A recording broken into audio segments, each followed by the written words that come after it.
Dan juga bisa dengan perubahan digital sekarang cukup dengan dari rumah kita bisa mendaftar, nanti ke puskesmas seharusnya sudah bisa dilayani seperti di rumah sakit.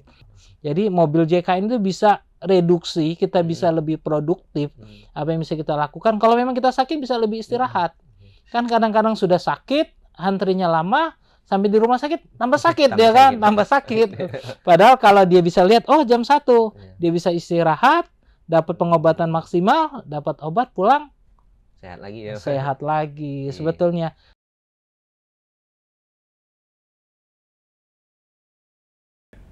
Assalamualaikum warahmatullahi wabarakatuh. Bersama saya Hendrik Budiman dalam program Bincang Tribun. Tribuners, saat ini kita sudah bersama Kepala Bagian Layanan Fasilitas Kesehatan BPJS Kesehatan Cabang Bengkulu, Pak Edi Samsuri. Apa kabar Pak Edi? Alhamdulillah sehat hari ini saya. Terima kasih Oke, Mas baik, Pak Hendrik. Edi. Tribuners, BPJS Kesehatan Bengkulu saat ini sedang fokus bertransformasi meningkatkan mutu layanan kesehatan. Nah Pak Edi, boleh diceritakan sejauh mana transformasi yang dilakukan saat ini Pak Edi? Baik Mas Hendrik. Sebetulnya konsep transformasi mutu layanan Mas Hendrik dan kawan-kawan Tribuner, secara konsep itu kita mematok pada 3 aspek. Yang pertama mudah, cepat, dan setara. Mudah dalam konsepnya sekarang pendaftaran itu kita mulai beralih, yang awalnya harus pakai kartu peserta, sekarang cukup dengan KTP saja. Dan itu kita tegaskan dengan rumah sakit, dengan puskesmas, apabila peserta bawa KTP dia wajib dilayani seperti itu. Dan juga bisa dengan perubahan digital sekarang cukup dengan dari rumah kita bisa mendaftar, nanti ke puskesmas seharusnya sudah bisa dilayani seperti di rumah sakit.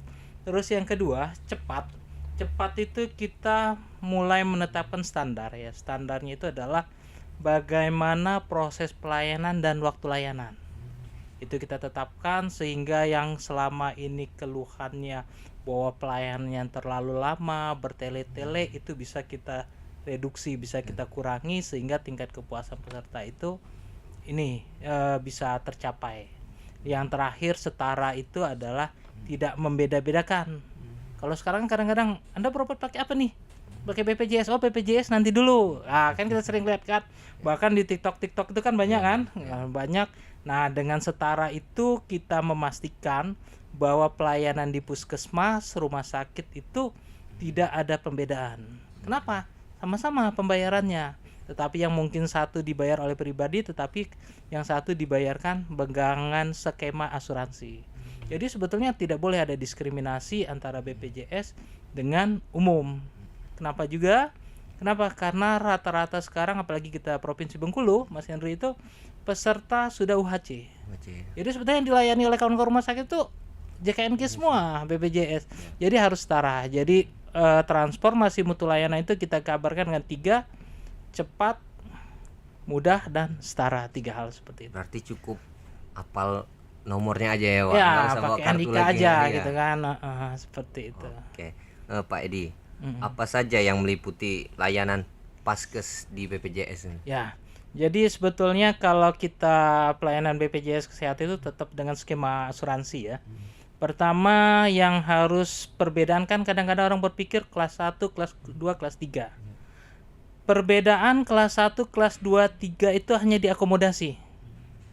Tapi pelayanan kesehatannya sama. Yang kelas 1, kelas 2, kelas 3 kalau operasi pasti pisaunya sama, benangnya sama, meja operasinya sama. Yang membedakannya adalah kelas tempat dia dirawat. Seperti itu. Kelas 1 itu dia hanya 2 tempat tidur, kelas 2 itu 4 tempat tidur, kelas 3 itu 6 tempat tidur. Tetapi benefit medisnya sama. Nah, kan kadang-kadang itu terlihat sebetulnya benefit medis yang dilayani oleh kita kelas 1, kelas 2, kelas 3 itu pada saat rawat inap. Tapi kalau kita rawat jalan sama. Jadi pelayanan itu dibagi menjadi 2. Rawat jalan, misalnya kita ke poli gigi, ke poli dokter spesialis, terus di puskesmas. Yang kedua, memang kalau memang harus rawat inap. Sebetulnya konsepnya seperti itu. Berarti tidak ada yang membedakan setiap Nggak vaskes ada. itu ya, Pak. Nggak Termasuk ada. obatnya itu Pak Edi. Iya betul. Nanti jangan berpikir saya kelas 3 nanti pakai pisaunya beda nih. Agak tumpul dikit kan gitu. Enggak juga kan kayak gitu. Mas Henry. Ya kelas 1, kelas 2, kelas 3 sama pisau bedahnya. Misalnya di operasi usus buntu potongnya sama di sini. Enggak nanti pada saat dia ngambil kelas 3 potongnya agak ke depan dikit. Enggak juga kan gitu Mas Henry. Seperti itu. Pak, ini kan masyarakat masih banyak bingung nih. Iya. Bagaimana cara mengecek paskes kesehatan kepesertaannya itu, Pak? Baik. Sebetulnya ini yang selalu kita sarankan ya kepada masyarakat sama tribuner, terutama saya yakin lah tribuner ini pasti kaum milenial lah. Kalau saya ini kan kolonial kan gitu kan. Kalau sebenarnya saya kolonial. Jadi lebih pas dia lebih bisa menggunakan terkait gadget. Gini. Maka yang paling gampang tuh pakai mobil JKN.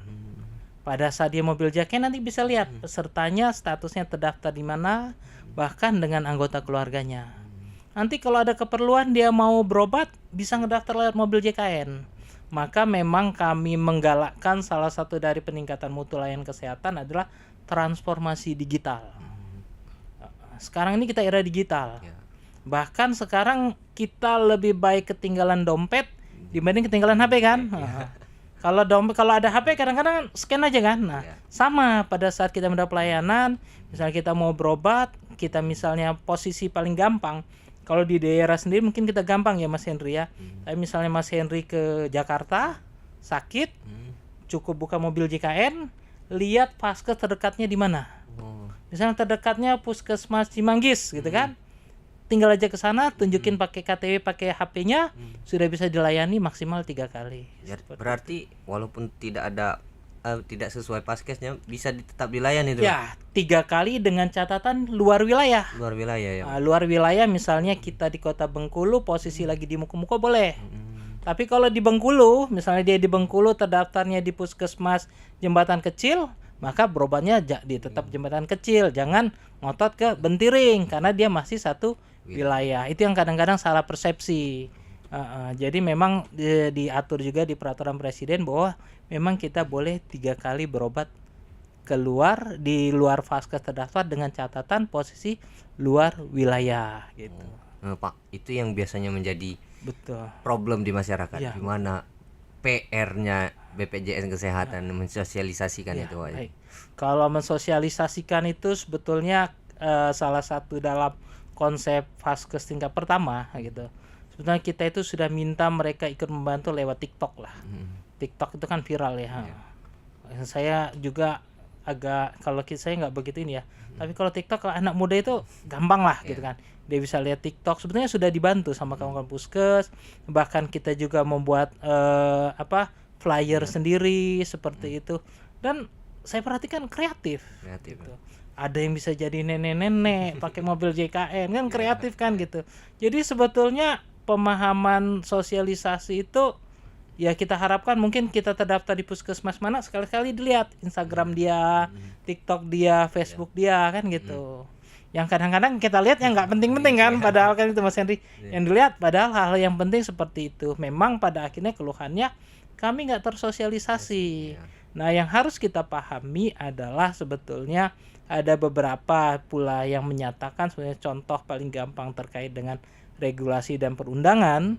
Pada saat sudah diundangkan dia itu harus dinyatakan bahwa masyarakat wajib tahu, mencari tahu. Mencari tahu gimana? Tadi pertanyaan Mas Henry kita fasilitasi lewat TikTok, Instagram, ada sosial media. Bahkan kalau di puskesmas itu kita minta TV itu ada flyernya juga.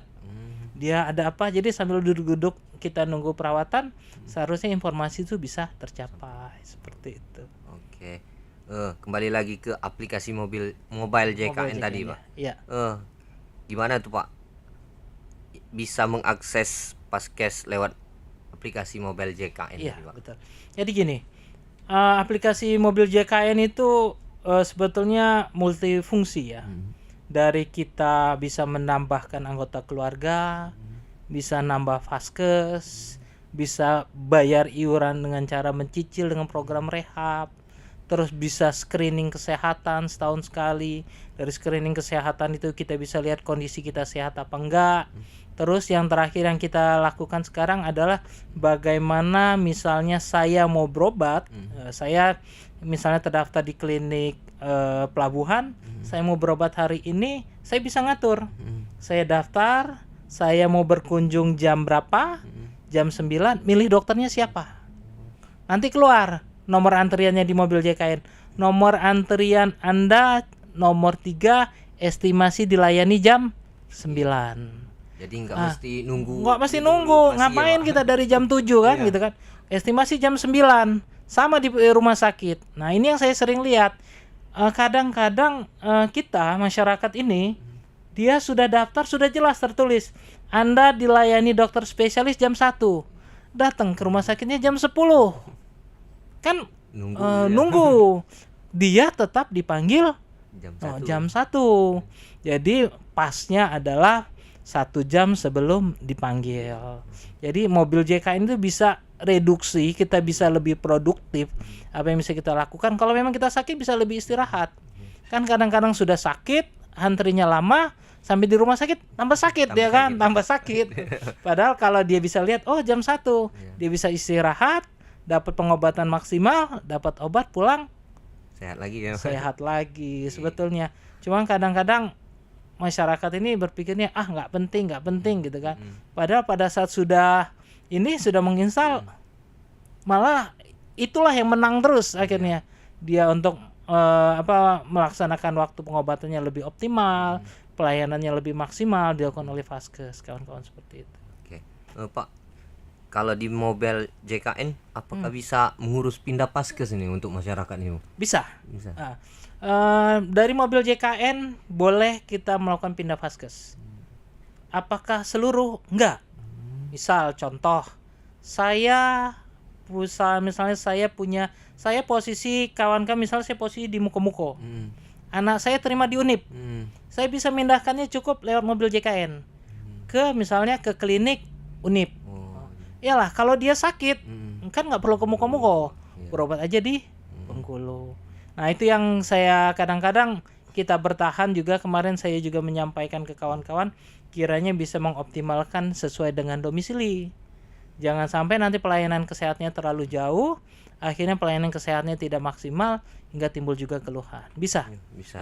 Bisa mana yang mau dipindahkan atau seluruhnya bisa semua. Pak, ini kan di luar mobil JKN nih. Ya. Untuk proses pengajuan rujukan dari paskes misalkan ke rumah sakit itu seperti apa mekanismenya, Pak? Jadi yang sering kita terjadi di lapangan ini adalah kawan-kawan Tribuner dan Mas Erik, rujukan itu pasien yang minta. Seharusnya yang boleh menentukan dia dirujuk atau tidak dirujuk itu dokter. Karena memang secara undang-undang itu adalah hak mutlaknya dokter. Bahkan orang BPJS juga nggak boleh, yang ini dirujuk ya ini nggak boleh. Karena yang menentukan merujuk dokter. Bagaimana proses rujukannya? Ya dia harus berobat dulu. Pasiennya dibawa, diperiksa dokternya, dinyatakan, oh ternyata di puskesmas nggak bisa ditindaklanjuti. Harus dibawa ke rumah sakit, baru diterbitkan rujukan. Nah, yang terjadi kadang-kadang salah kaprah. Dia pasiennya belum dibawa, langsung minta rujukan. Akhirnya apa? Akhirnya berdiskusi kan gitu kan. Nah, dokternya bingung, saya mau ngasih rujukannya gimana ini? Pasiennya belum diperiksa. Sudahlah katanya, nggak usah periksa rujukan. Tentu dari segi kewenangan dokter, segi profesi, dia juga punya resiko karena pelaksanaan tidak sesuai undang-undang. Itulah yang kita harapkan masyarakat sama Tribuner paham. Kenapa dokter itu rujukan itu harus diperiksa. Kalau dia menyatakan saya masih bisa mampu, ngapain antri di rumah sakit? Ya kan? Berobat aja di puskes, nanti disiapkan obatnya. Kalau memang nanti ternyata memang 3 kali pengobatan dokter tidak sembuh, harus dirujuk, nanti akan dirujuk. Jadi bukan atas permintaan pasien atau keluarga pasien, tetapi menentukannya dokter. Seperti itu. Pak, ini kan kita sudah di penghujung acaranya. Ya, siap. Kita minta closing statement dari Pak Edi. Siap. Bagaimana mutu layanan kesehatan di BPJS Kesehatan seperti ini? Jadi mutu kita sudah mulai berubah. Untuk kantor cabang Bengkulu, saya ucapkan banyak terima kasih ke kawan-kawan fasilitas kesehatan rumah sakit dan puskesmas kita. Sebetulnya untuk rujukan pemanfaatan mobil antrian online kita itu sampai saat ini sudah nomor 3 terbaik di Indonesia. Seperti Mas Hendrik. Kenapa? Tentu karena memang kerjasama antara rumah sakit, BPJS Kesehatan dengan fasilitas kesehatan itu erat. Komunikasi kita baik, ada permasalahan kita punya media untuk berbicara, untuk menyampaikan. Evidennya apa? Hasil effort kawan-kawan. Jadi ini bukan effortnya saya ya, bukan effortnya, tapi ini adalah hasil performa dari kawan-kawan rumah sakit. Hasil dari kinerja kawan-kawan fasilitas kesehatan bahwa kita bisa menunjukkan transformasi digital ini penggunaan mobil JKN kita nomor 3 terbaik di Indonesia. Seperti itu. By data kan, bukan ini. Jadi kenapa?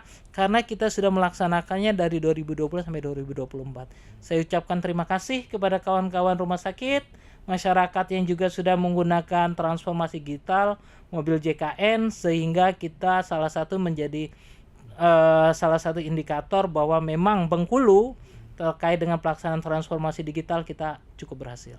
Mungkin itu Mas Hendrik. Oke. Nah Tribuners, akhirnya kita sudah di penghujung acara. Semoga apa yang disampaikan Pak Edi bisa bermanfaat untuk pemirsa Tribun Bengkulu. Saya akhiri, wabillahi taufik wa hidayah. Wassalamualaikum warahmatullahi wabarakatuh. Waalaikumsalam warahmatullahi wabarakatuh.